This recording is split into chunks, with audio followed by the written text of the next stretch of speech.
estaremos también Gemma y yo.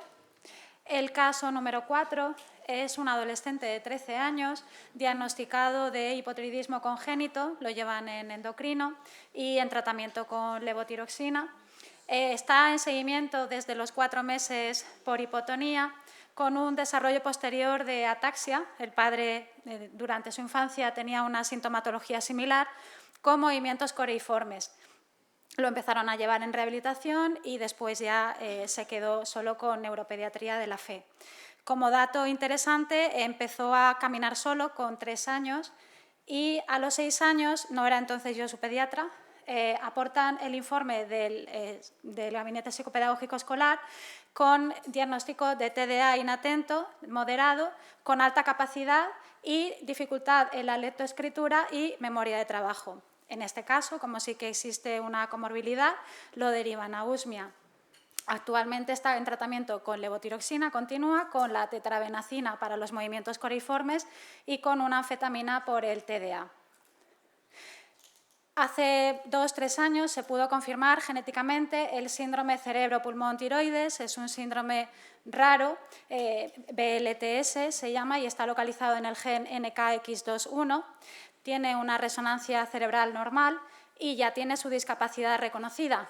La fortuna de este niño fue que tuvo un diagnóstico temprano de alta capacidad con sus excepcionalidades. Es una excepcionalidad múltiple. Entonces, él disfruta desde primaria, disfruta entre comillas, de el haber podido seguir durante esta etapa de las posibles ventajas o de ese reconocimiento de que por lo menos, ya que tiene tantos frenos, poder acoplarle y compatibilizar su disincronía. Además, tiene otitis seromucosas del oído izquierdo de repetición y en marzo del 2025, el año pasado, se intervino de un colesteatoma con un injerto del oído izquierdo en la FE. Es curioso porque una de las cosas que a mí me llama la atención como paciente es que es un paciente hipermaduro, sobre todo respecto a su patología del colesteatoma. Tiene un grado de madurez y de razonamiento que él sabe, por ejemplo, desde los 5 o 6 años no se puede bañar, no se puede sumergir, porque yo ya cuando ha sido más mayor le decía, pero tú ve a la playa, tú ve a la piscina y aunque no te sumerjas, no. Él se niega rotundamente porque dice que tiene el peligro de que en algún momento le vayan a salpicar, tal. Y pese a que tiene el diagnóstico y lleva ese acompañamiento que os he dicho a lo largo de todo el ciclo de primaria, ahora que está en secundaria, en tercero de la ESO, aún así tiene un bajo rendimiento académico, lo siguen acompañando los profesores, tiene muy buena adaptación dentro del cole a nivel social, pero aún así tiene mucha faena. Como antecedentes familiares, el padre se ha confirmado a partir del estudio genético que tiene el mismo síndrome. Al padre yo no se lo noto porque es muy sutil, va mejorando a lo largo de la edad y también tiene una sospecha de TDA. Y el abuelo paterno sospechan altas capacidades. Estas son las pruebas que en su momento se le administraron. Buenos días de nuevo. Tal y como había acordado con Mariel, yo procedo a explicar el informe clínico que llega por el estudio de altas capacidades y esa coexistencia. Me remito un poco a lo que hablábamos antes del WISC.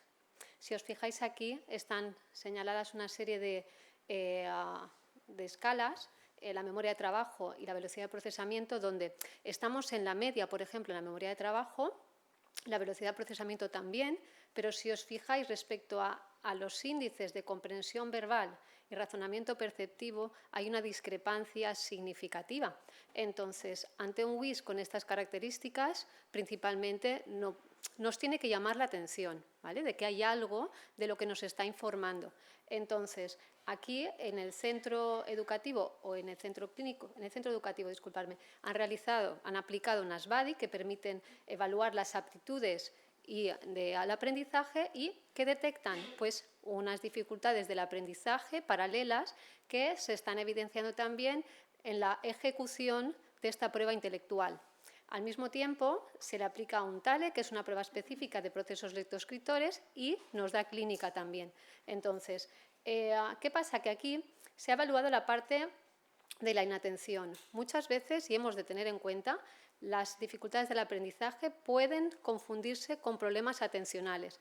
Si yo tengo un problema en el cálculo numérico, en la recta numérica, mi capacidad para razonar con la matemática, si tengo una dificultad para procesar la lectura, si tengo una dificultad para escribir, ¿en qué consiste el colegio? Es esto, ir a clase. ¿Qué me puede pasar diariamente? Que yo pueda no aprovechar aquello que se me está dando y pueda desconectar.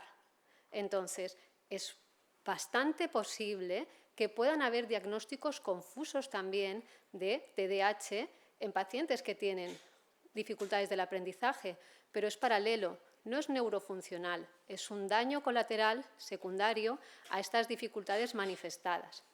En este caso se evalúan con el test de caras que estudia la atención selectiva visual, no la atención en general. Antes habéis visto que existen pruebas que permiten un análisis amplio. La atención no es un concepto unitario, es un concepto amplio. La atención es sostenida, es dividida, es alternante, es decir, hay muchos tipos de atención. Al mismo tiempo es visual, es auditiva. Entonces, es seleccionar solo un tipo de atención y a partir de ahí extrapolar a una dificultad atencional amplia es como mínimo aventurado, ¿vale? Por tanto, hay que revisar bien en los estudios de atención y hacer análisis muy exhaustivos y muy amplios, tanto a nivel neurofuncional como a nivel de conducta atencional, que también es muy interesante, ¿vale? Entonces, aquí vemos un caso específico en el cual se evidencia también a partir de esas pruebas de inteligencia una dificultad del aprendizaje, bueno, varias dificultades del aprendizaje que después se corroboran con las pruebas que ahí se han administrado.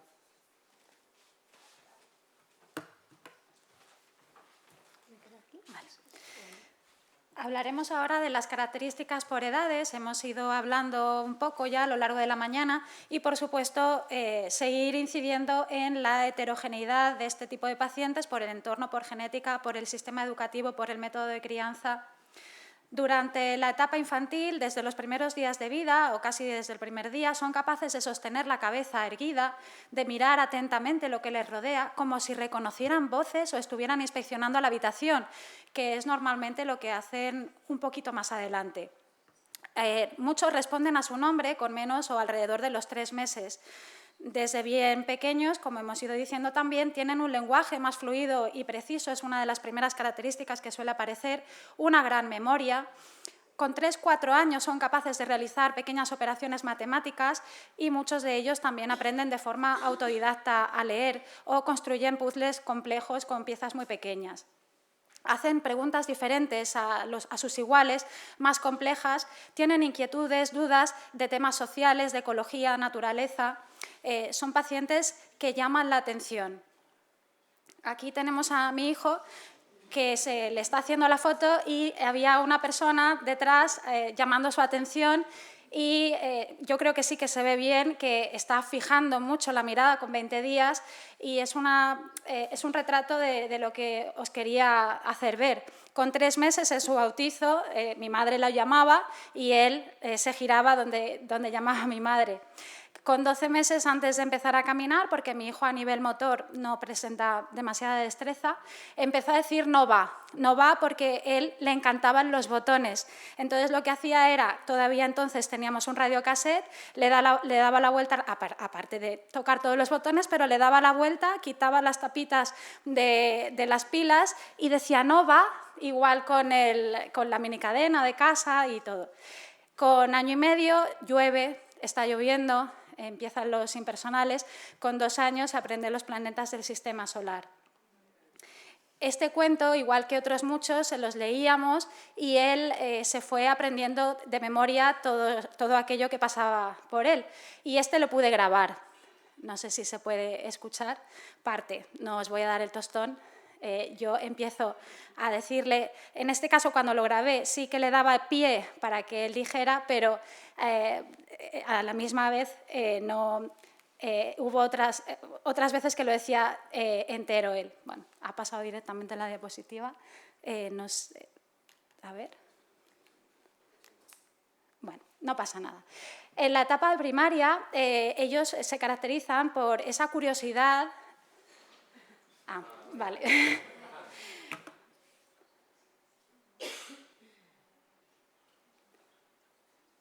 A ver, cariño, La Luna, ¿un cuento? Película Muy bien. ¿Qué es? ¿Una cosa? redonda con una batata. ¿Y qué? Te puede ver, te puede ventana. Muy bien, cariño. Viaja por... El hielo. Sí. Maleta y batón. a unos. Primero quito y otro de pelota. Muy bien. Cuando es luna llena, las brujas La pelea. y los lobos... Ante aullan. Sí. Y para. ¿Cómo hace el lobo? Aullan y para. ¿Y qué dice? Ah, Au. muy bien. Vale. Sus compañeras... Bueno, como os decía, la curiosidad orientada hacia la comprensión en la etapa ya primaria, un razonamiento complejo mediante interconexiones, un pensamiento abstracto, un pensamiento creativo y productivo, no repetitivo, como en muchos coles se enfocan. ¿A quién no le ha llegado la hoja toda llena de operaciones matemáticas de cálculo y tienen que hacer una tras otra, una tras otra? Normalmente se niegan a continuar. Pueden procesar una gran cantidad de información a la vez, con una memoria a largo plazo. Una expresión no verbal también más llamativa. Hay una película que os recomiendo de animación en la que se llama Robots y en la que el gran soldador dice un problema o una solución. Ellos se lo plantean como un reto y mediante el ingenio llegan a concluirlo. Normalmente suelen ser líderes, tienen buena socialización, pero contrarresta con lo que hemos estado argumentando a lo largo de la mañana de la fobia social y el aislamiento, por lo que hemos explicado. Y por eso mismo prefieren a niños mayores, no por otra cosa. Y algunos no toleran la torpeza de otros compañeros. En aquellas áreas en las que tienen motivación y voluntad, son muy perseverantes y no admiten un no por respuesta. Son autocríticos, como decía Luz, perfeccionistas, muy autoexigentes, al contrario, con falta de confianza, con unos ideales ya a esta edad muy elevados y unos intereses y preocupaciones profundas que ya llevaban arrastrando de la etapa infantil sobre el bien y el mal, cuestiones filosóficas, morales, éticas. Nuestro hijo, lo que ocurrió fue que lo sospechábamos desde que tenía 1 año y medio prácticamente, pero tomamos la decisión de diagnosticarlo cuando en primero de primaria se acercaba, ya era Navidad y había tenido sus primeros exámenes con mucha carga mental y de estrés, era nuevo para él.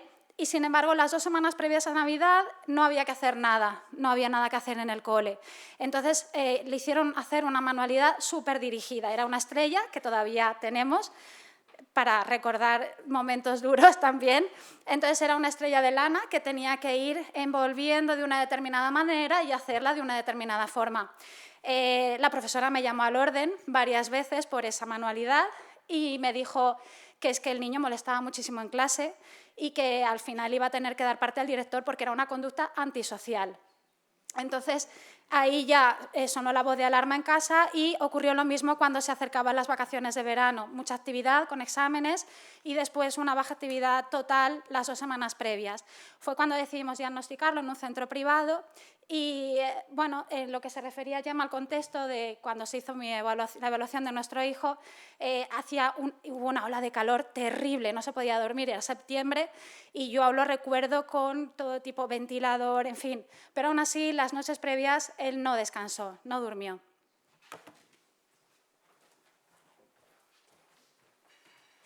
Bueno, aquí plantear abrir cierto debate también sobre un apunte, ¿no? Aquí tenemos un paciente con este informe realizado que contempla diversas áreas del estudio intelectual. Si nos fijamos, realmente las puntuaciones a nivel de percentiles están bastante cubiertas. Obviamente, toda la parte de perfil intelectual está cubierto, la parte de creatividad, hay un buen recorrido lingüístico. Realmente aquí tenemos unas puntuaciones altas. ¿Pero qué tenemos? Una velocidad de procesamiento de la información que nos llama mucho la atención.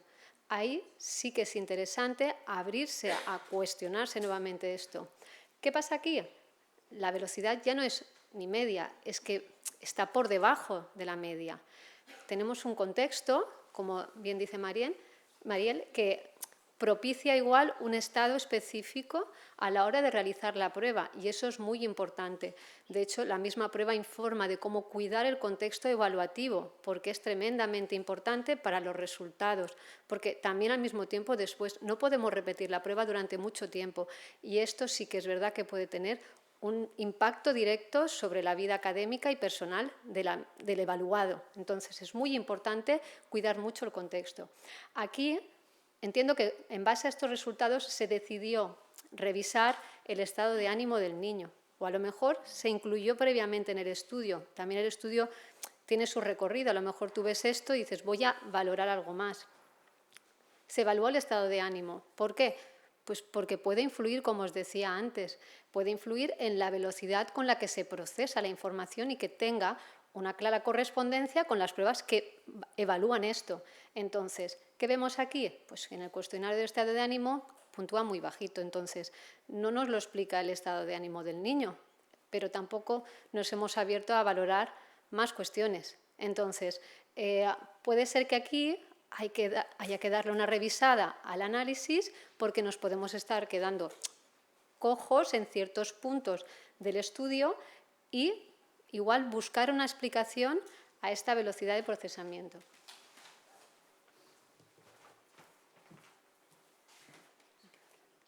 Bueno, antes de pasar he puesto también el símbolo de Abás para no olvidarme de una anécdota que para mí es significativa. La primera vez que fue a Abás, que fue poquito después, se incorporó, lo acompañé yo, y conforme llegábamos a la locomotora del Politécnico, que es donde se hacen los talleres, él me decía, mami, aquí es donde yo quiero estar, aquí me voy a sentir bien, porque como hemos estado explicando a lo largo de la mañana, una de las cosas más importantes del autoconcepto es la valoración que los demás tienen sobre ti y el poder formar parte de una comunidad y que se sientan comprendidos.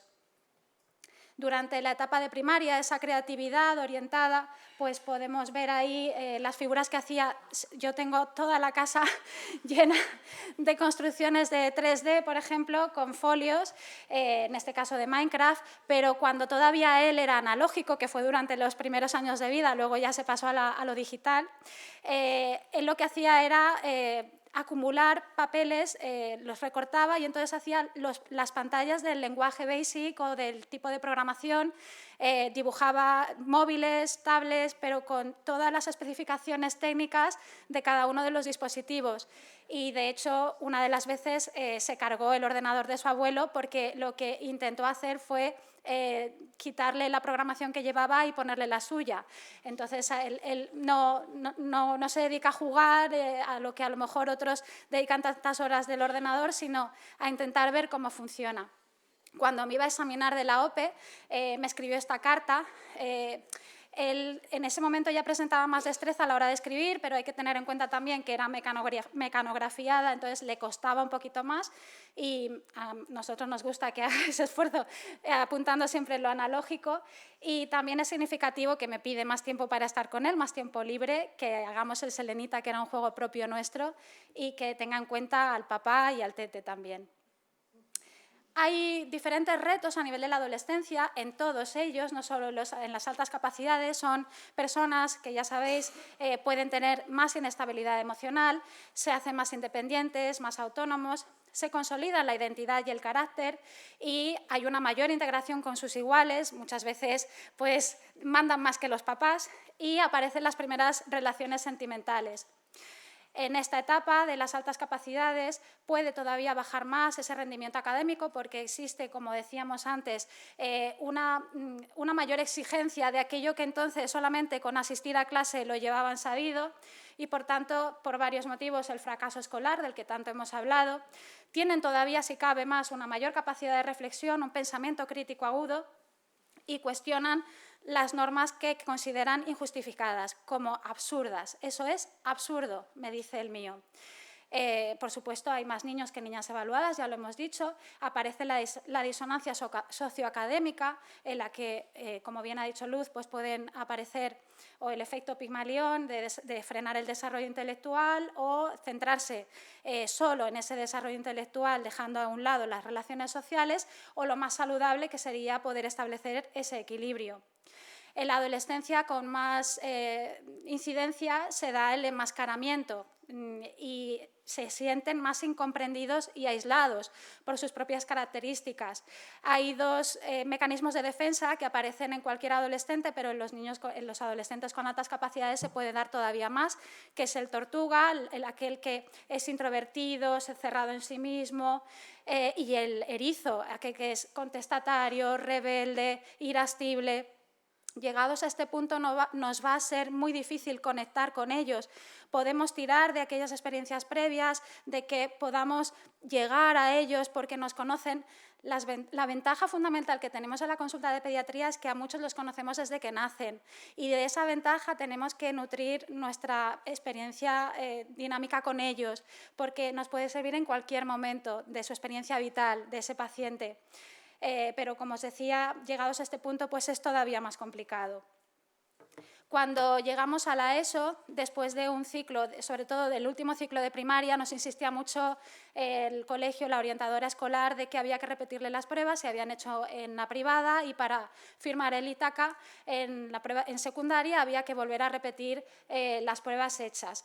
Entonces, nosotros ya recordábamos esas pruebas como muy duras. Tenéis que saber, y supongo que lo sabréis la mayoría, que son pruebas muy costosas, de varios días, de sacarlos de clase, de fulanito acuda tal. Y eso tampoco es bueno, que fue una de las cosas que yo le pedí que no hiciera al orientador. Pero el caso es que se habló con mi hijo y dijo que sí, al final, después de decirle, pues mira, nos han comentado que esto formará parte de tu currículum, que si no te van a sacar, porque nosotros en principio queríamos que saliera del diagnóstico. Cuando la orientadora nos lo iba diciendo, sobre todo, como os digo, en la última etapa de primaria, yo le decía, déjalo, si es que realmente hasta ahora solo se le han dado más fichas extra para hacer. Entonces, estamos bien como estamos. Él más o menos iba rindiendo y con sus relaciones sociales. Entonces, casi preferíamos eso, pero bueno, al insistir, pues se le repitieron. Bueno, aquí interesante hacer un apunte. Si os fijáis, la diferencia que se aprecia en velocidad de procesamiento es muy destacada. Antes teníamos una puntuación, un percentil de 37, y en esta reevaluación que se hace unos años después tenemos una velocidad de procesamiento 99 con el mismo material. Entonces, como os decía, son pruebas que específicamente evalúan la atención visual, el rastreo visual, el salto sacádico. Aquí hay que plantearse, como os decía antes, puede haber condiciones a nivel de madurativas o de análisis por parte de optometría comportamental que igual pueden dar información. Entonces, ¿qué pasó en su momento, ¿no? ¿Qué pasó en esa velocidad de procesamiento? ¿Fueron las condiciones del calor, del contexto de la evaluación? ¿Había un problema puntual de atención visual selectiva? ¿Hay a lo mejor un caso pendiente de un diagnóstico más preciso y amplio que igual no está del todo estudiado? Dio señales ahora, ¿no? No sé, hay que planteárselo. Entonces, sí que yo siempre recomiendo, sobre todo cuando aparecen aquí estas informaciones en el WIS, ampliar con las pruebas que tenemos el análisis en esas funciones neuropsicológicas para poder delimitar lo mejor posible qué es lo que está pasando y acertar al máximo, siendo muy puristas en el diagnóstico que tenemos, porque nadie creo que se queda contento en ser mal diagnosticado. Todos queremos un buen diagnóstico por parte de un clínico. Si existen los recursos en todas las disciplinas, en la nuestra también, no vamos a quedarnos en otro estadio, ¿no? Entonces, aquí sí que se ve pues, que en pruebas específicas de atención visual selectiva, la puntuación no solo está normalizada, sino nuevamente está por encima de la media. Entonces, sobre todo era un caso para abrir un poco de debate sobre esas cuestiones de las condiciones y la ampliación de pruebas.